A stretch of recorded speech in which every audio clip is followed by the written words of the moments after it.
the rise and fall of Venice. Because, if you visit Venice today, you see this romantic dream world literally floating on water. But as we're going to see, that is only half the story.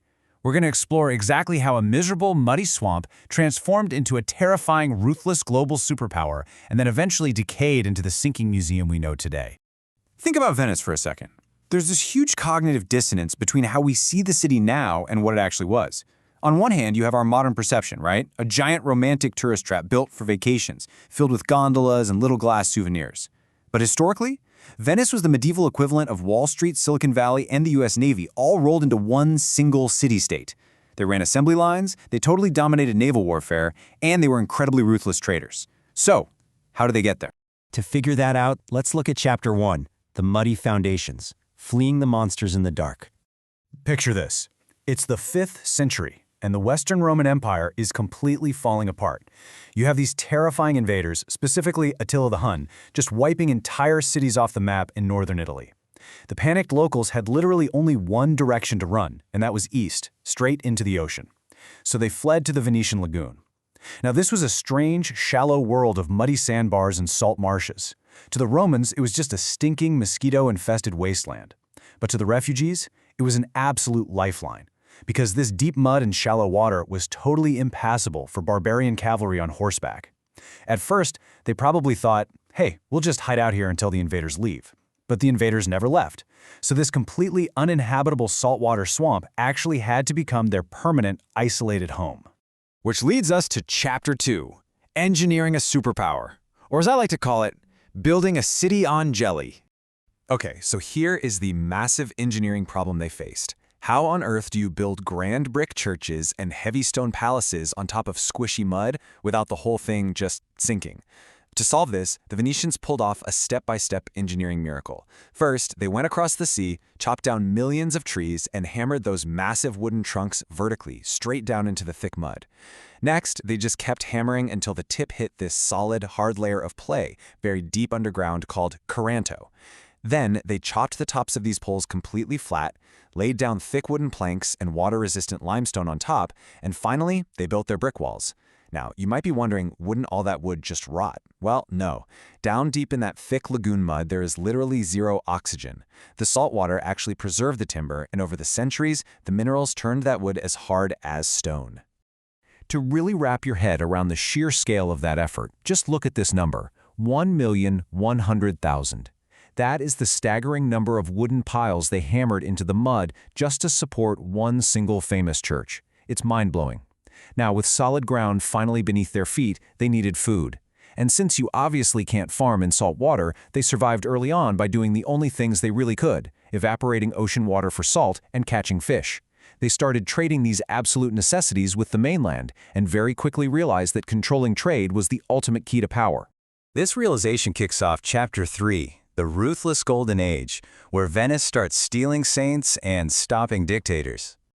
So by the 800s, Venice is getting really ambitious. But in the Middle Ages, if you wanted foreign powers to take you seriously, you needed a top-tier patron saint. So they decided to just steal one. This brings us to what I call the pigmeat heist of 828 AD. St. Mark's body was sitting over in Alexandria, Egypt, which was under Muslim rule at the time. Two incredibly cunning Venetian merchants slipped in, stole the body, but then had to figure out how to get it past the strict customs guards. Their trick? They put the saint's body at the absolute bottom of a basket and covered it entirely in thick layers of raw pork. When the Muslim guards saw the forbidden pork, they shuddered in disgust, held their noses, and literally just waved the ship through without even checking the bottom. Bringing St. Mark home was huge. It gave Venice immense moral prestige and a powerful new brand symbol, the winged lion. Now, while they were busy tricking foreign powers, they also had to make sure nobody tricked them at home. Remember, the rest of Europe was basically ruled by kings, which usually meant tyranny and constant civil wars. Venice set up a republic led by a doge, but they were absolutely terrified of one rich family just seizing total control. So they designed what has to be the most absurdly chaotic voting algorithm in human history. First, a random boy pulled off the street draws lots. That reduces the elector pool. Those guys then pick a new group who are reduced by more random lotteries over and over and over again across multiple rounds until 41 final electors actually pick the doge. I know, it sounds totally crazy, but it was absolute genius. Because of all this constant randomization, it was mathematically impossible to bribe, threaten, or plot your way into power. With total political stability locked down at home, Venice turned its attention to military domination. And when you compare traditional shipbuilding to the legendary Venetian arsenal, the difference is just staggering.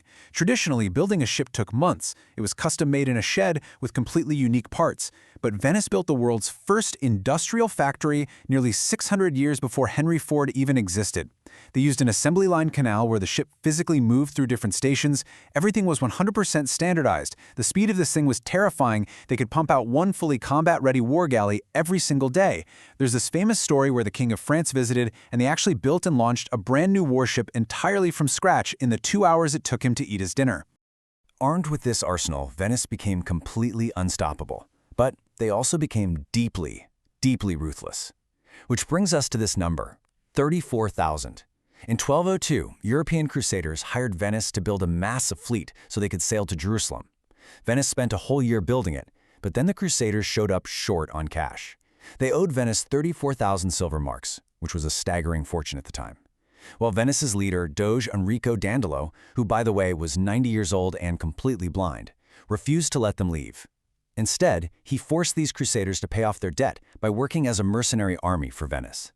This dark bait-and-switch eventually led the Crusader army to ruthlessly sack the glorious Christian city of Constantinople in 1204. Venice looted priceless art, shattered the Byzantine Empire, and claimed massive coastal territories. Basically, they transformed from a simple republic into a dominant maritime empire. Over the next few centuries, Venice completely locked down global wealth. They minted the pure gold ducat, which basically became the trusted global currency. Think of it as the US dollar of the Middle Ages. They essentially invented modern accounting with double-entry bookkeeping just to track their massive profits. And they perfected a secret recipe for crystal-clear glass, known as cristallo. But they were fiercely, almost violently protective of this monopoly. They forced all their master glassmakers to live on the island of Murano. The public excuse they gave was fire safety, but the reality? It was espionage. If a glassmaker tried to escape and sell the secret recipe to a foreign king, the Venetian secret police would literally send assassins to hunt him down. So at this point, Venice seemed completely invincible, but no empire stays on top forever. That brings us to Chapter 4, the fatal turning point, and the end of the monopoly. Two huge cataclysms struck in the 1400s. First, the expanding Ottoman Empire finally conquered Constantinople, trapping Venice in a 200-year money-draining war. But the lethal spear right to the heart was actually a shift in geography. Under the old Venetian route, all the spices coming from the east had to pass through middlemen in the Mediterranean, where Venice heavily taxed them. But in 1498, Portuguese explorer Vasco da Gama discovered a completely new ocean route around Africa directly to India. Suddenly, ships just bypassed the Mediterranean entirely. It was incredibly cheap, and just like that, Venice's monopoly evaporated overnight. The Mediterranean became a quiet little side pool, and the entire global economy shifted over to the Atlantic Ocean. So, what do you do when your massive trade empire just collapses? You pivot. Welcome to Chapter 5, The Sinking Museum, where Venice throws the world's greatest party. Instead of adapting their economy and doing the hard work, 18th century Venice just decided to become the Las Vegas of the Enlightenment. They opened the world's very first public state-sanctioned casinos. They extended their famous carnival to last for 6 months out of the year. And during this endless party, everyone wore masks. The mask was a brilliant tool because it completely erased social classes and hid your identity. You could gamble with a prince or scheme against the state in total anonymity, but it was all a very decadent illusion. Because while they partied, they completely ignored their rotting military, their outdated warships sitting in the arsenal, and a government that was completely broke. And a brilliant illusion can only protect you from reality for so long. In 1797, a brilliant 26-year-old French general named Napoleon Bonaparte marched his artillery right up to the edge of the lagoon. The terrified Great Council of Venice took a good look at their empty treasury and their basically non-existent army, and without firing a single defensive shot, they voted to abolish their own 1,100-year-old republic. Napoleon just effortlessly closed the book on the longest-running republic in human history. He stripped the city of its wealth and its art, and then just traded it away to Austria like a cheap bargaining chip. Fast forwarded today, and Venice faces a whole new set of modern threats that are literally hollowing it out. Those ancient wooden foundations we talked about, they are slowly sinking deeper into the clay.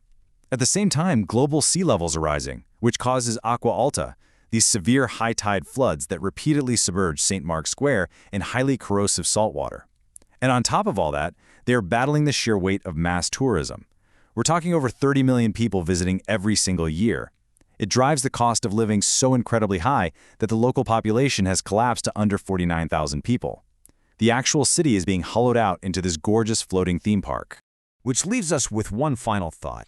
The next time you see a picture of Venice, or if you're lucky enough to actually stand on the Rialto Bridge, I want you to ask yourself a question.